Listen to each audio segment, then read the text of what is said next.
Hey guys, this is Corey back with another clean review as I'm going to be reviewing Solo, and I've got my buddy Chewbacca here with me. Say hi to the folks, Chewie. Yeah, so we're both excited here to talk about Star Wars and more specifically Han Solo, the new movie.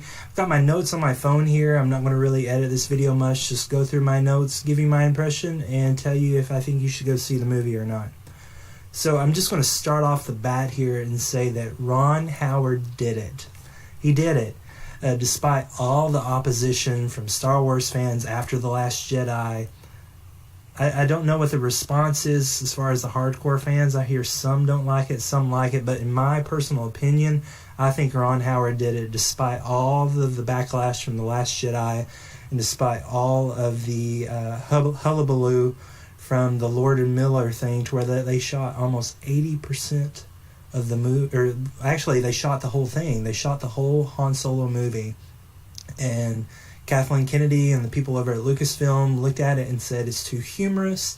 There's been rumors that Han Solo was acting kind of like Ace Ventura, the Jim Carrey movie, and so they brought Ron Howard onto the project, took Lord and Miller off the project, and had Ron Howard shoot almost 80% of the movie. 80%, that's a lot, isn't it? Yeah, see, he doesn't like reshoots. And I also want to say Alden Ehrenreich did it as Han Solo. There was never a moment in the film where I didn't think he was Han Solo. And as we're going into this, a lot of people, and I'm sure many of you that's listening right now do the same thing, and you've seen this movie. You want to critique his performance and base it upon the Han Solo we know and love from Harrison Ford. And I think he nails the mannerisms. Obviously the voice is kind of off, but he's not trying to do an impression, because if you try to do an impression, I think that it would really show through and make the character not seem as true to form as we see here. But I never for a second doubted him as Han Solo. Loved his rendition of the character, and I hope that they have more films of this. As I was watching the film, there were points, because we know for a fact that there's some of the scenes that Lord and Miller shot are still in this film. I imagine some of the bigger set pieces maybe, but as I was watching this film, I was trying to see, okay, where's Ron Howard, where is Lord and Miller's influence on the film? When we saw Justice League, there were a lot of spots where you could tell, okay, this is Joss Whedon, or this is where Zack Snyder is. But in this one, and how that they almost did 80% of the movie, or Ron Howard did, over from the original Lord and Miller cut, I couldn't really tell. I really couldn't. There was only one spot, and I'd love to ask Ron Howard this. There's a scene, and I'm not going to give major spoilers away in this, maybe towards the end, but this isn't a major spoiler. There's a shower scene that is quite funny that's in this film, and it made me think, I bet that's Lord and Miller who did that, and not Ron Howard. So this movie puts Han Solo on his home planet. I forgot the name of the home planet, but he's trying to find a better life for himself. He wants to find a ship, escape out into the stars, and find where his destiny will lead him, whether that's, to him, he thinks he was wanting to be an outlaw, to be a smuggler, and to just explore the world. And with him during this is his love interest, Kira, Kira. She's on his home planet too. And something happens to cause them to separate. And Han goes out on his own, and he ends up with certain circumstances that puts him in direction of a man named Beckett and his crew. Beckett's played by Woody Harrelson. Kira, as I mentioned earlier, his love interest is Emilia Clarke. I'm sure I'm pronouncing that wrong, but she's the girl from Game of Thrones. You've known her from. Woody Harrelson's been in a ton of stuff. One of my favorite things that he's done more recently, I guess, would be the three billboards in Ebbing, Missouri, and one of my favorites, Zombieland. Some other characters in this were Lando, played by Donald Glover. L3, I can't remember who voiced her, but she was a droid that was in the movie.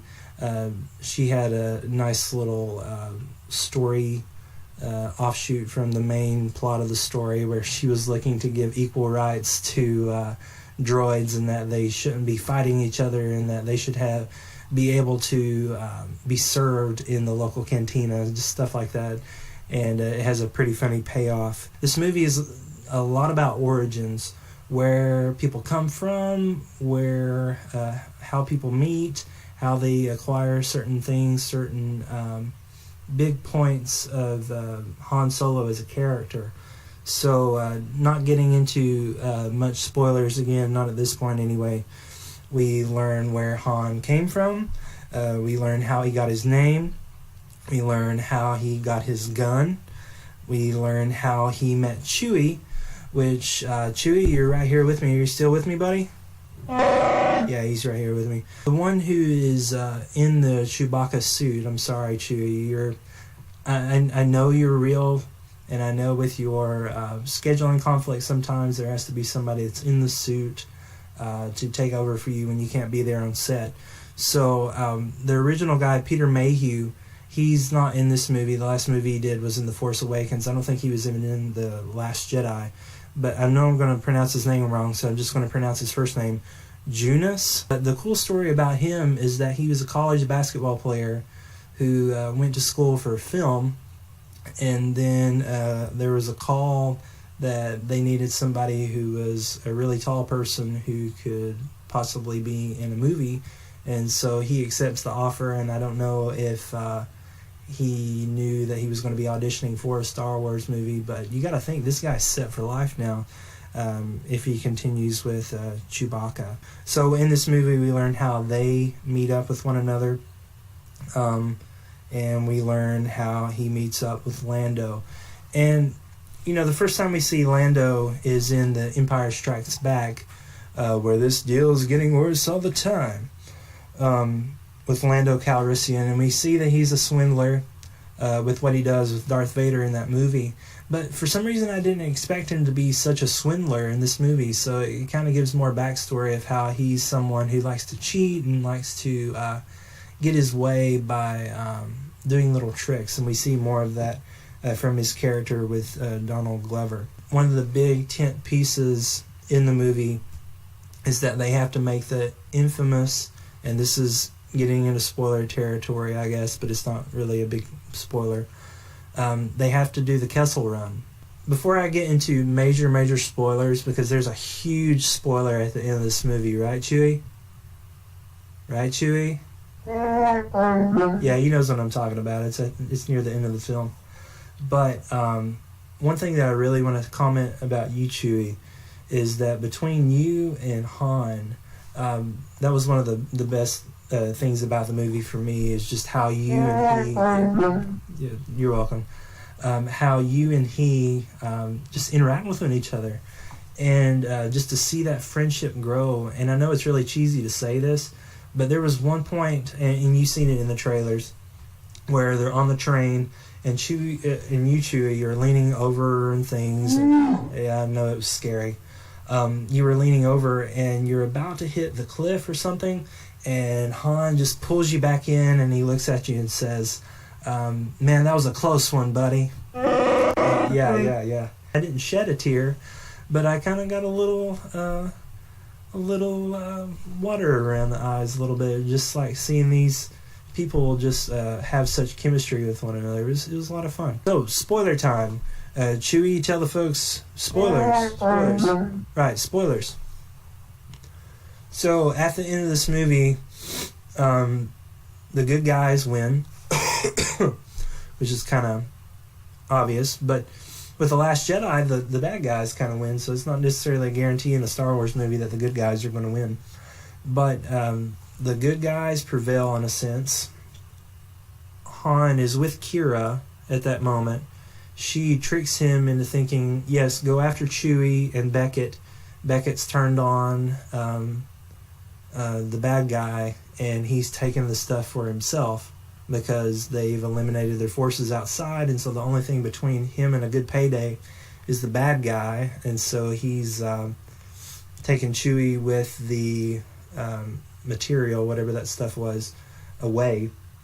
So Kira's defeated the bad guy, so it's just Han and Kira. Kira basically says, yeah, go after Chewie, I'll be waiting for you. And she doesn't. She takes this opportunity that now that the bad guy is gone, she is able to move up the ladder. And lo and behold, in the hologram, we see none other than not Darth Maul, but Maul. He's no longer a apprentice anymore to his, I guess it would have been Palpatine. For people that aren't familiar with the Clone Wars or the Rebels stuff that goes on Disney, XD, or used to be on Cartoon Network, Darth Maul in the canon was still alive.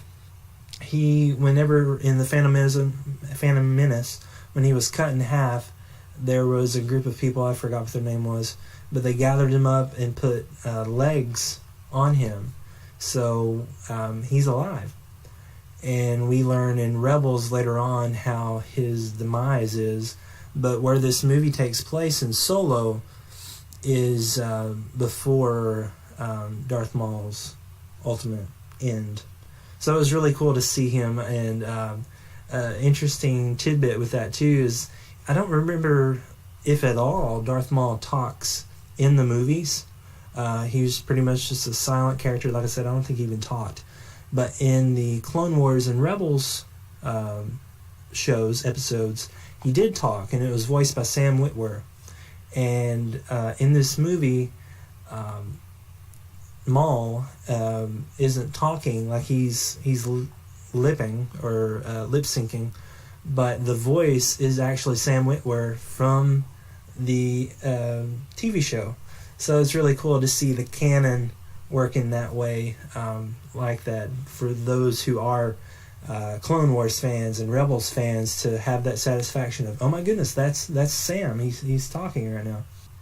Han, he wants to be the bad guy. He thinks of himself to be the bad guy, but as everyone says around him, I know who you are. You're the good guy.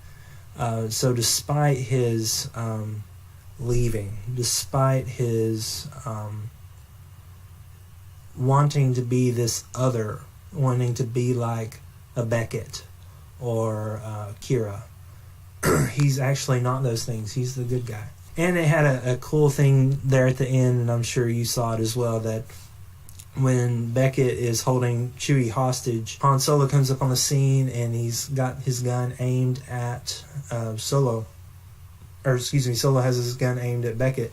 Beckett starts to grab for his gun, and just as we've always said, Han shot first. The main things that I get from this film is that Han and Chewie are great together.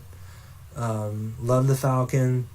Great job, Ron Howard, from salvaging a project that seemed to be doomed from all the Ace Ventura rumors. And Alden Ehrenreich, you did it. You did a good Solo.